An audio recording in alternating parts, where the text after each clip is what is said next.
한국기술개발협회 박진우 선임위원입니다. 네, 반갑습니다. 제가 오늘 세 번째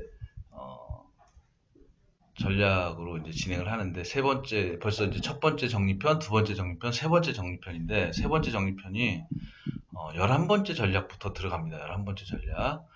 11번째부터 15번째 전략. 정책자금 고수가 되는 108가지 전략. 자, 들어가도록 하겠습니다. 먼저 첫 번째, 오늘의 첫 번째. 벌써 11번째 전략입니다. 자, 포시 전략, 방문 컨설팅 기법입니다. 방문 컨설팅 기법. 자, 우리 이거 시험에도 자주 나오고 하는 거니까 한 번씩 알아놓으면 좋을 것 같습니다. 자, 컨택, 체크업, 콜라보레이션, conclusion, 이 발음이 좀 어려워요. conclusion. 자, 포시 전략. 지난번에 제가 이제 씨 뿌리기 전략까지, 10번째 전략이 씨 뿌리기 전략이었는데, 씨 뿌리기 전략까지 소개를 하면서, 그때 제가 OC 전략을 소개한 적이 있었습니다. OC 전략이, R&D 과제를 수주하는 전략이라면, 오늘 소개하는 포시 전략은 기업 R&D 지도사의 방문 컨설팅 기법과 관련된 전략이라 하겠습니다. 그러니까 우리 R&D 지도사가 하는 그 전략 기법입니다. 잠시만요. 이게 지금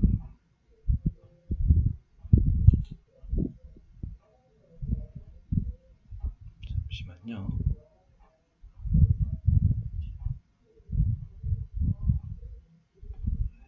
다시 한번 세팅 좀 해볼게요.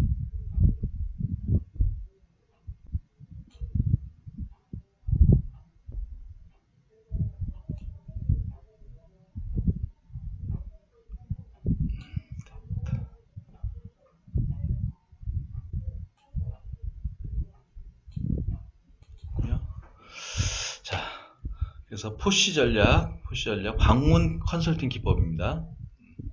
자, 정책자금 컨설팅이 무엇인지 제대로 알지도 못하고 흉내만 내는 그 컨설팅 업체의 컨설팅은 무당이나 점집에서 받는 복채나 다를 바가 없습니다. 왜냐하면 온다 라고 하면서 더 많은 복채를 내면 신이 오는 시기인데, 컨설팅 비용을 많이 주면 프로젝트에 성공하고 적게 주면 실패할 가능성이 높다고 하는 것이 이것과 별반 다르지 않기 때문입니다.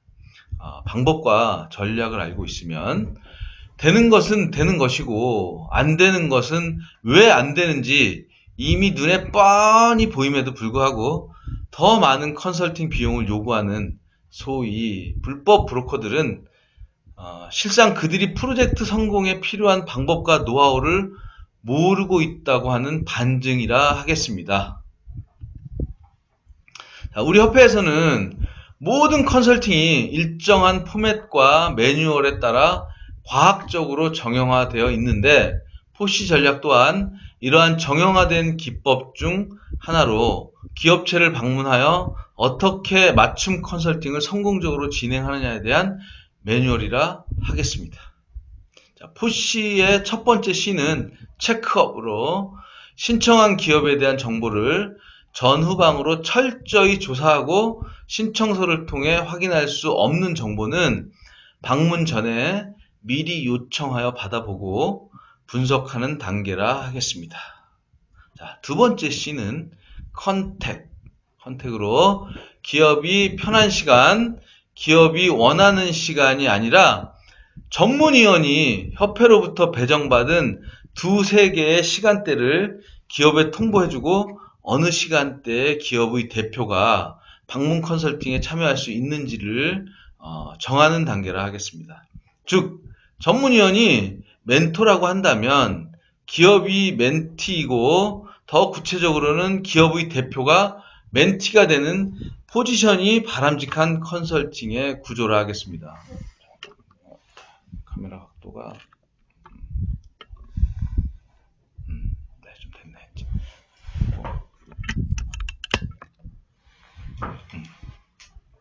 네. 이런 구조라고 하겠습니다. 그래서 이 얘기는 무슨 얘기냐면, 시간을 우리가 정해서 통보를 해서 우리가 원하는 시간대에 이렇게 던져줘야 우리가 이제 멘토의 역할로서 멘토의 위치를 잡을 수 있는 겁니다. 자, 선박 운항의 책임과 결정 권한이 있는 선장에게 선박 운행과 관련한 중요한 정보가 직접 전달되어야 합니다. 직접. 자, 기관사나 갑판장, 조타수에게는 선장이 지시를 하면 되는 것입니다. 따라서 기업의 대표가 컨설팅 대상이 되어야 효과를 볼 수 있으며 대한민국의 산업통상자원부를 대신해서 기업의 기술사업화 지원을 하도록 허가를 받은 비영리 사단법인인 코테라의 사업 취지에도 부합되는 것입니다. 즉, 우리 협회는 영업이나 세일즈를 하는 곳이 아니라 기업의 기술사업화 성장에 도움이 되는 지원 사업을 하는 곳이기 때문에 이러한 취지에 기반하여 도움이 필요하여 도움을 청하는 기업들만이 지원 혜택을 받을 수 있으므로 협회에서 배정한 시간에 기업이 기꺼이 맞춰야 하는 정성이 필요하다 하겠습니다. 이런 정성과 준비가 없는 기업이라면 도움이나 지원을 받는 데 있어 적합한 기업이 아닌 것입니다. 이때 전문위원은 과잉 친절을 할 필요가 없으며 지난 시간에 안내한 풀빵 만들기 전략 기억하시는지 모르겠지만 이전의 자료들 한 번씩 보시면 됩니다. 안 보신 분들은 자 풀빵 만들기 전략을 통해서 아직 익지 않은 풀빵에 연연할 필요 없이 충분히 기업이 준비가 될 때까지 기다리기만 하면 됩니다.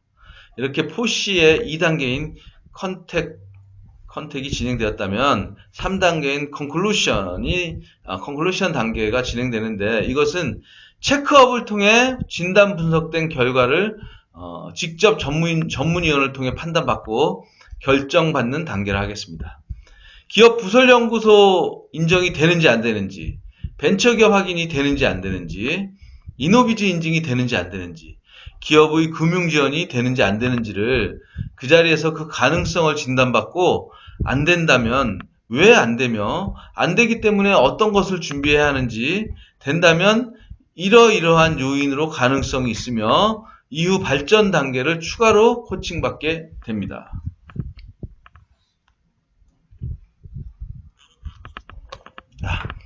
포시의 마지막 단계인 콜라보레이션으로 한 번 방문으로 끝나는 것이 아니라 지난 시간에 말씀드린 IPM 정실미 전략을 통해 기업과의 유기적 연락을 유지하면서 기업에게 적절한 프로젝트의 가능성을 함께 발굴하여 성공에 이르는 길을 제시하는 단계를 하겠습니다. 자, IPM 전략 지난 시간에 방송했던 내용 자료 한번 참고해 보시면 됩니다.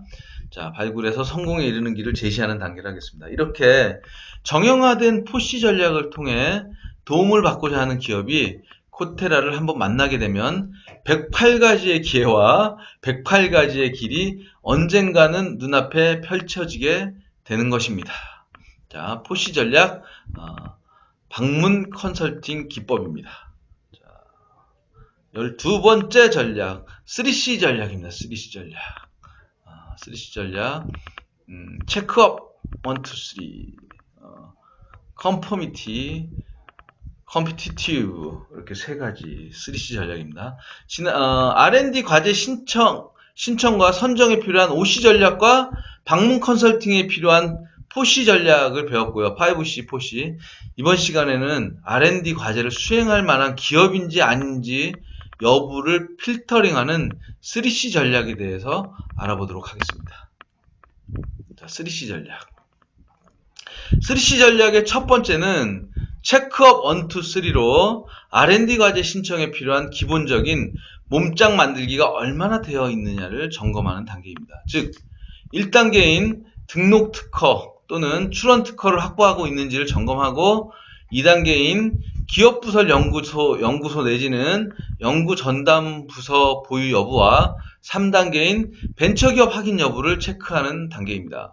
만일 이러한 기본 역량이 아직 준비가 안 되었다면 이것을 준비한 이후에 R&D 과제에 도전할 수 있도록 기본 전략인 몸짱 만들기 전략 프로그램으로 추천을 해야 합니다.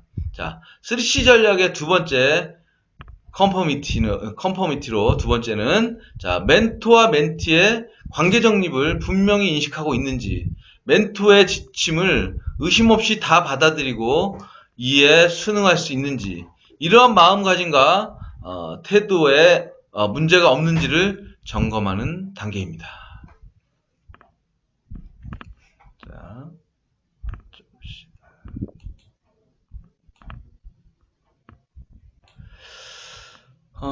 물에 빠진 사람은 구조의 도움이 필요합니다. 그러나 아직 힘이 빠져 있지 않으면 구조에 어려움이 있습니다.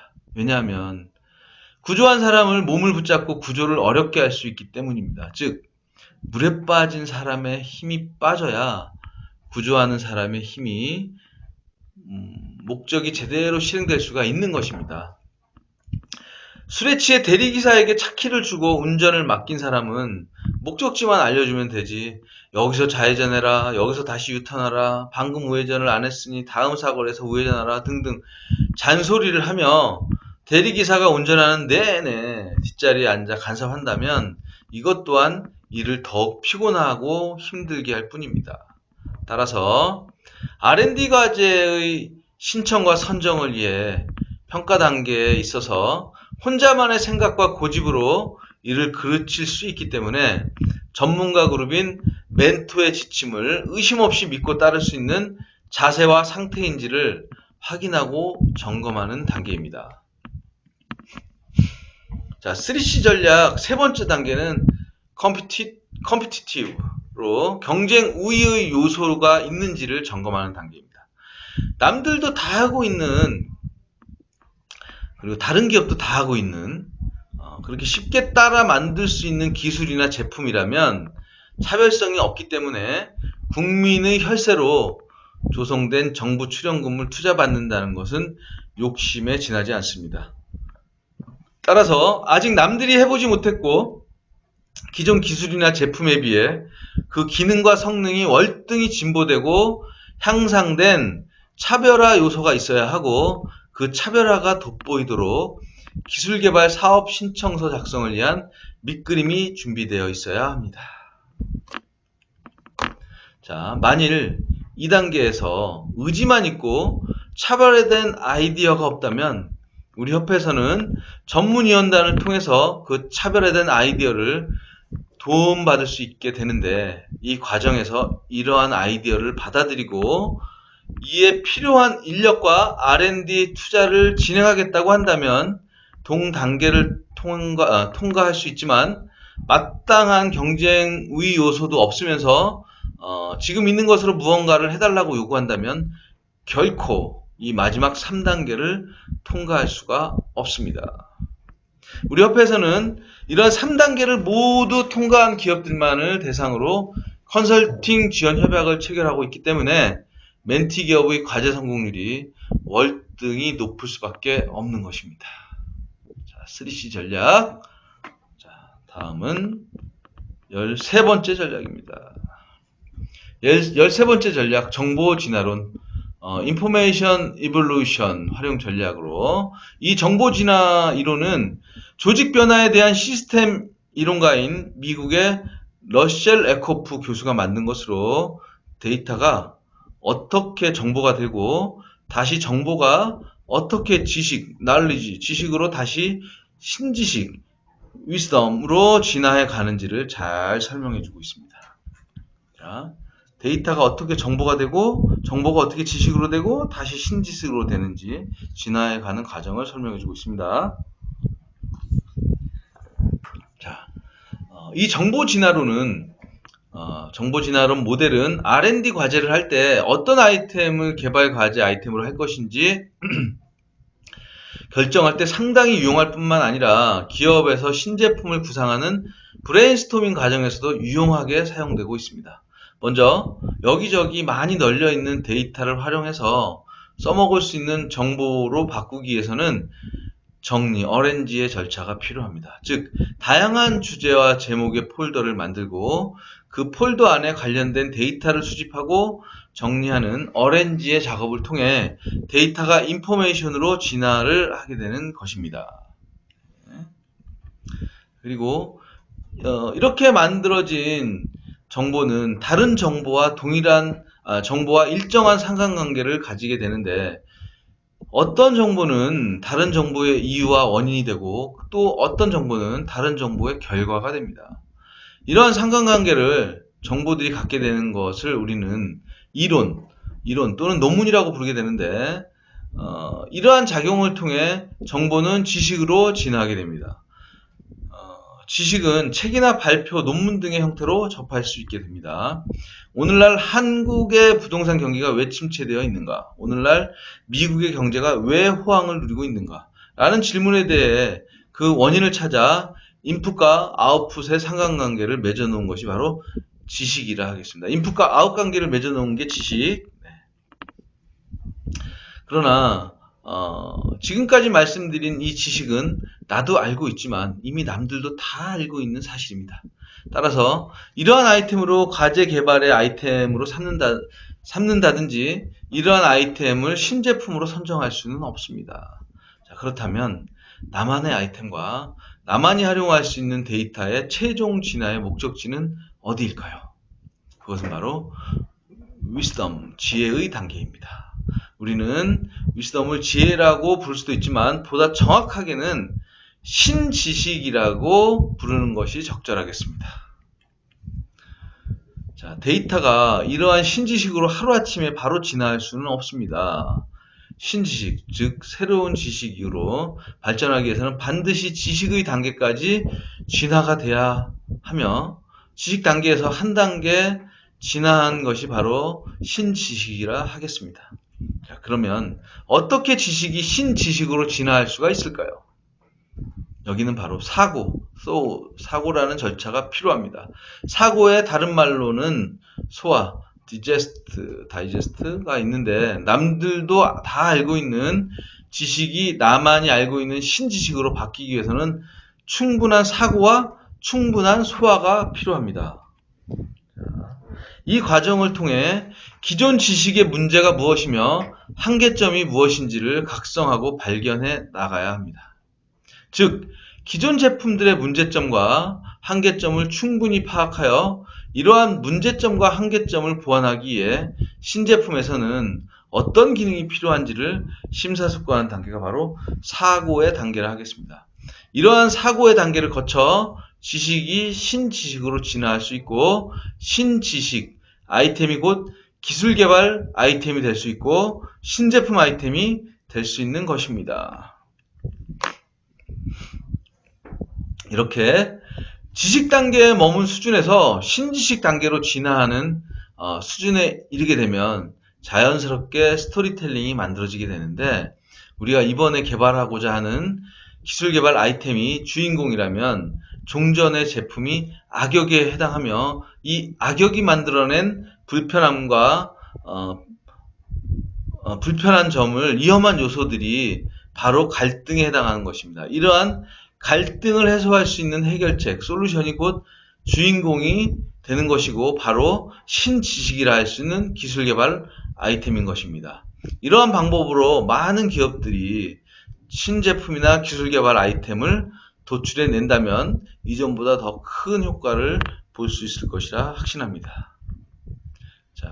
자, 즉 신제품이나 새로운 아이템이라고 해서 잠자다가 하늘에서 뚝 떨어지는 것이 아니라 종래 기술이나 경쟁 제품에 대한 충분한 분석과 파악의 과정이 시제품 기획 단계에서 먼저 선행되어야 제대로 된 신제품이 나올 수 있는 것입니다.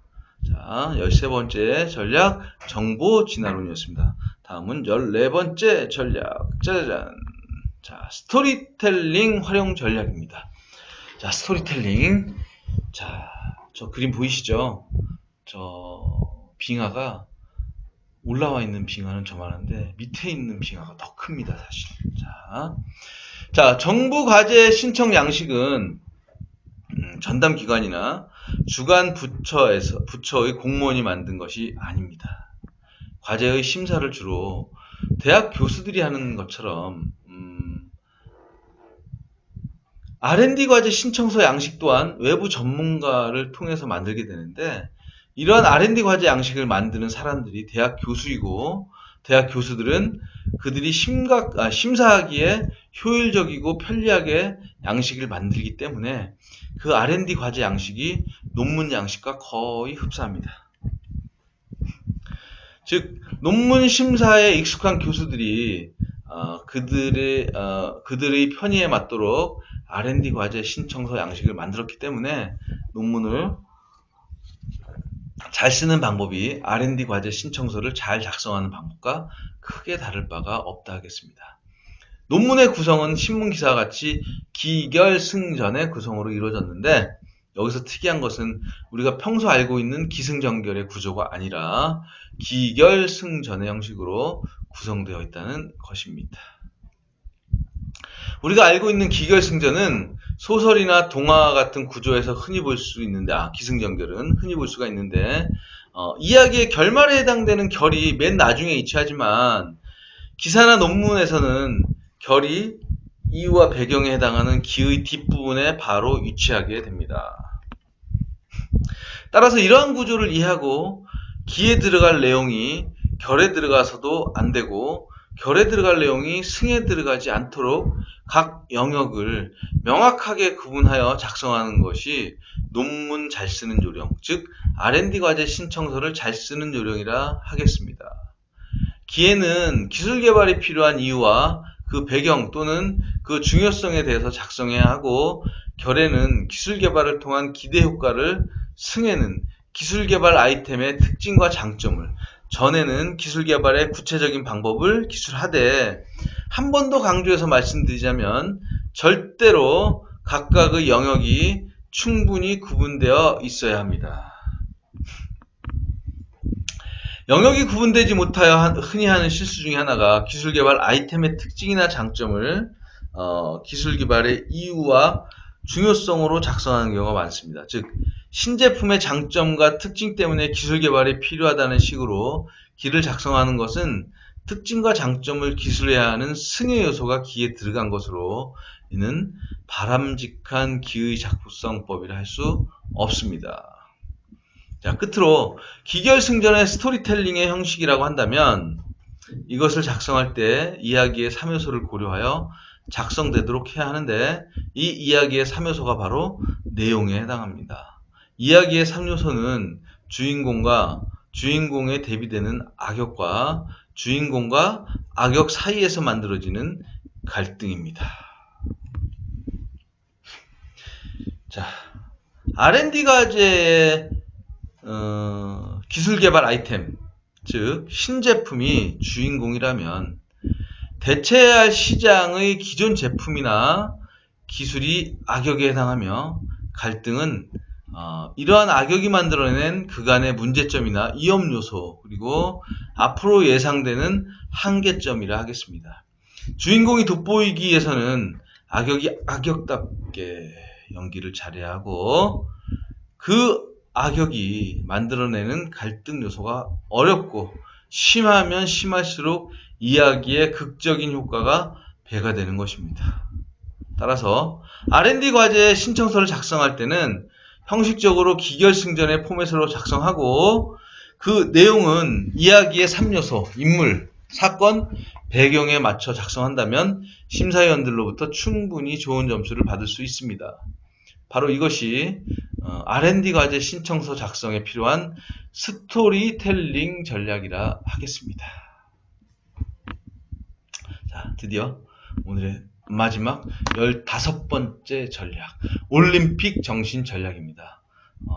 올림픽 정신 전략 많이들 아실 텐데, 제가 지금 첫 번째부터 10번째 전략은 이미 지난 시간, 그 전 시간에 이렇게 했고요. 오늘은 11번째 전략부터 15번째 전략, 그리고 다음 시간에는 16번째 전략부터 20번째 전략까지 이렇게 계속 5가지 전략으로 계속 진행을 할 거고요. 제 본 방송에서는 이미 제가 42번째 전략까지 진행을 했습니다. 그래서 본 방송에 있는 내용 보시고 108가지 전략만 모아 놓은 게 바로 이 전략입니다. 여기 정책적 구조가 되는 108가지 전략, 15번째 전략, 올림픽 전략입니다. 자, 올림픽 이념 또는 올림픽 정신은 승패를 떠나 참가하는 데 의의가 있다고 잘 알려져 있습니다. 다른 사람들은 올림픽 정신을 세계 평화라고 말하기도 하는데 이 둘은 역사적 사실과 배경에 비춰볼 때 같은 의미라 하겠습니다. 왜냐하면 당시에는 올림픽에 참가했느냐 안 했느냐에 따라서 전쟁을 중단하고 세계 평화에 대한 의지가 있느냐 없느냐로 국가를 판단했기 때문입니다. 즉 올림픽에 참가하는 것만으로도 세계 평화에 대한 의지가 있다는 것으로 받아들이게 된 것입니다. 이렇게 추상적이고 측정이 불가한 판단을 할 때 가시적으로 눈에 보이는 것으로 그것을 가늠해 보면 화학적인 방식이 있습니다. 있느냐 없느냐에 따라서 있다면 많이 있느냐 적게 있느냐에 따라 그 추상적인 가치의 정도를 가늠해 보는 것을 우리는 정량적 평가 또는 정량적 평가 지표라고 부릅니다. 예를 들어 이 기업이 기술력이 있느냐 없느냐를 판단하는 것에 있어서는 심사위원들마다 의견이 분분하여 기술력이 있다 없다 있다면 얼마나 있는 것인지를 가늠하는 것이 쉽지 않습니다. 따라서 이때 이것을 측정할 수 있는 잣대가 바로 기술력이 있다면 최소한 이러이러한 것에 가시적으로 준비되어 있어야 하는 것이 아닌가라고 하는 정량적인 지표 또는 정량적인 판단 기준이 있어야 합니다.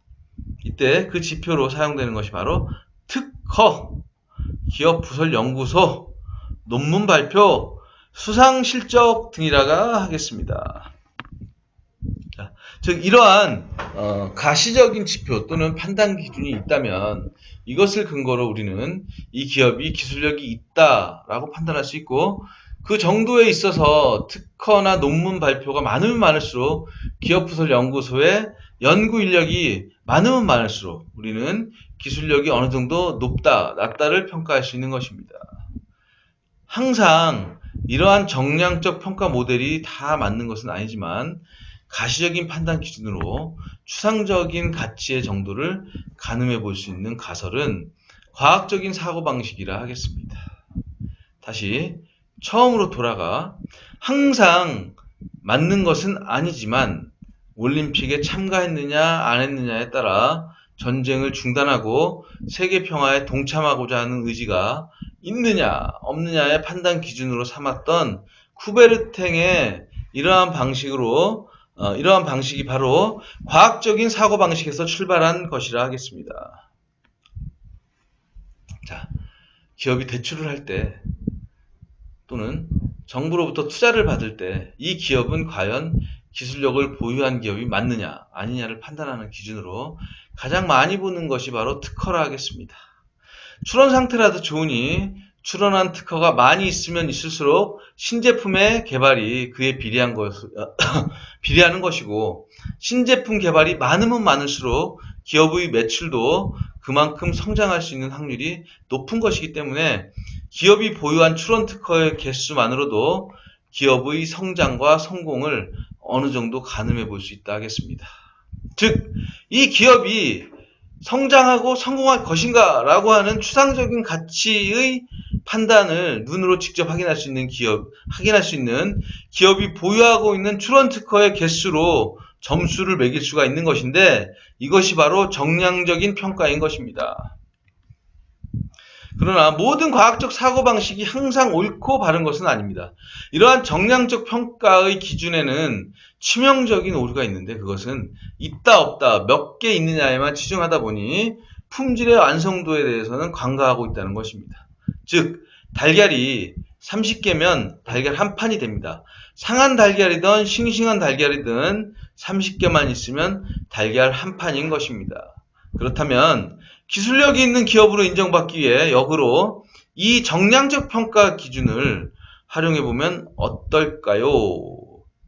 자, 특허 출원을 등록을 전제로 하지 않고 변리사를 통하지 않고 품질을 전혀 고려하지 않고 출원 자체에만 의미를 두어 내 마음대로 명세서를 작성하여 특허를 출원한다면 이 경우 건당 출연료는 13,800원입니다. 이렇게 1시간 만에 10개의 특허를 출원하였다면 과연 이 10개의 출원 특허를 보유한 기업이 몇 년간의 피땀나는 노력 끝에 드디어 1개의 등록 특허를 보유한 기업보다 기업의 기술력 평가 점수를 판단받을 때 더 좋은 점수를 받게 될까요? 정답은 그렇다입니다. 정량적 평가 모델에서는 그 품질이나 절차가 전혀 고려되지 않았습니다. 않았습니다가 아니고, 자, 개수와 결과만 판단의 기준이 되기 때문에 등록 특허 1개의 가중치를 5점으로 부여하더라도 결과에 있어서는 출원 특허 1개당 1개의 가중치가 계산된 평가 모델에서는 출원 특허 10개가 등록 특허 1개를 이기는 결과를 낳게 되는 것입니다. 그래서 정보 R&D 과제에서는 정략적 평가 기준과 정성적 평가 기준을 함께 사용하고 있는데, 우리가 알고 있는 대면 평가가 바로 정성적 평가 기준이 적용된 방식으로 여러 심사위원이 각자의 판단 기준에 따라 평가한 점수를 주고 평가위원 중 최고점과 최저점을 제한 나머지 평가위원의 평가 점수를 최종 대면 평가 점수로 택하게 되는 것입니다. 그러나 이러한 정성적 평가를 객관화 공평한 기준이 적용이 되도록 하기 위해서는 그만큼 많은 평가위원이 필요하며 이에 따라 그만큼 많은 비용이 발생하게 됩니다. 그래서 평가의 첫 단계부터 이런 정성적 평가를 사용하는 것은 인력적으로나 비용적으로 불가능하기 때문에 최종 평가 단계인 대면 평가 단계에서만 적용되는 것이 현실입니다. 이러한 현실은 우리나라뿐만 아니라 공정한 심사를 위해서 다단계, 1차, 2차, 3차 등의 평가가 적용되는 모든 국가의 평가에서 거의 다 사용되고 있습니다. 결론적으로 예선을 통과하지 못하고 예선을 통과하고 본선을 통과해야 하는데 결선의 기회라도 맛볼 수 있는 것입니다. 그죠? 예선을 통과해야 본선의 기회라도 맛볼 수 있습니다. 그러나 예선과 본선에서 요구하는 것은 품질이 아닙니다. 그냥 있느냐 없느냐 그리고 개수가 몇 개냐만으로 얼마든지 예선과 본선을 통과할 수 있다면 예선과 본선을 위해서 우리가 지금 당장 준비해야 할 것은 품질이 아니라 정량적인 개수라 하겠습니다. 이것을 두고 양심적이니 비양심적이니 말할 수가 없습니다. 우리가 게임에서 이기기 위해서는 게임의 법칙을 알아야 하고 게임의 법칙을 잘 아는 사람을 보고 우리는 현명하다는 말을 하지 비겁하고 비양심적이다는 말을 하지 않습니다. 품질도 중요합니다. 그러나 품질에 대한 우수성은 이것을 들어주는 사람이 있어야 평가를 받습니다. 그 이전까지는 숫자로 셀 수 있는 정량적인 개수입니다. 더 쉽게 말해 이 기술개발 아이템과 관련한 특허, 출원 특허든 등록 특허든 특허가 몇 개가 있느냐, 이 제품을 개발할 수 있는 연구조직, 기업부설 연구소 내지는 연구전담부서, 연구조직이 있느냐 없느냐가 더 중요하다는 것입니다. 게임의 법칙을 알아야 게임에서 이길 수 있기 때문입니다. 제가 준비한 내용은 오늘 여기까지입니다. 여기까지고 제가 오늘 5가지 전략, 11번째 전략부터 15번째 전략, 오늘 정책자금 고수가 되는 108가지 전략을 가지고 다시 왔습니다. 그래서 다음 시간에는 16번째 전략부터 20번째 전략까지 또 모아서 알려드리도록 하겠습니다. 제 정규 방송에는 정책자금 고수가 되는 108가지 전략 하나, 그 다음에 금주의 정책자금, 그리고 금주의 유용한 팁, 그리고 이제 금주의 탑5, 그리고 금주의 브레인 샤워, 이 순서대로 가기 때문에 막 섞여 있는데, 지금 이렇게 제가 이제 매달 한 달마다 한 번씩 하는 요 세미나에는 정책자금을 5개씩 모아가지고 제가 방송을 하고 있으니까 요 모아있는 세미나 보시면 우리가 정책자금 108가지 전략이 어떤 것이 있는지 조금 더 빠르게 알 수 있을 것입니다. 그래서 한 번씩 보시고 이 내용들을 잘 이해하시면 도움이 많이 될 것입니다. 자, 그리고 우리 위원님들 한 주 동안 정말 또 멋지게 성공하는 한 주가 될 수 있도록 파이팅 하십시오. 자, 오늘 방송은 여기까지 하도록 하겠습니다. 감사합니다. 파이팅! 감사합니다.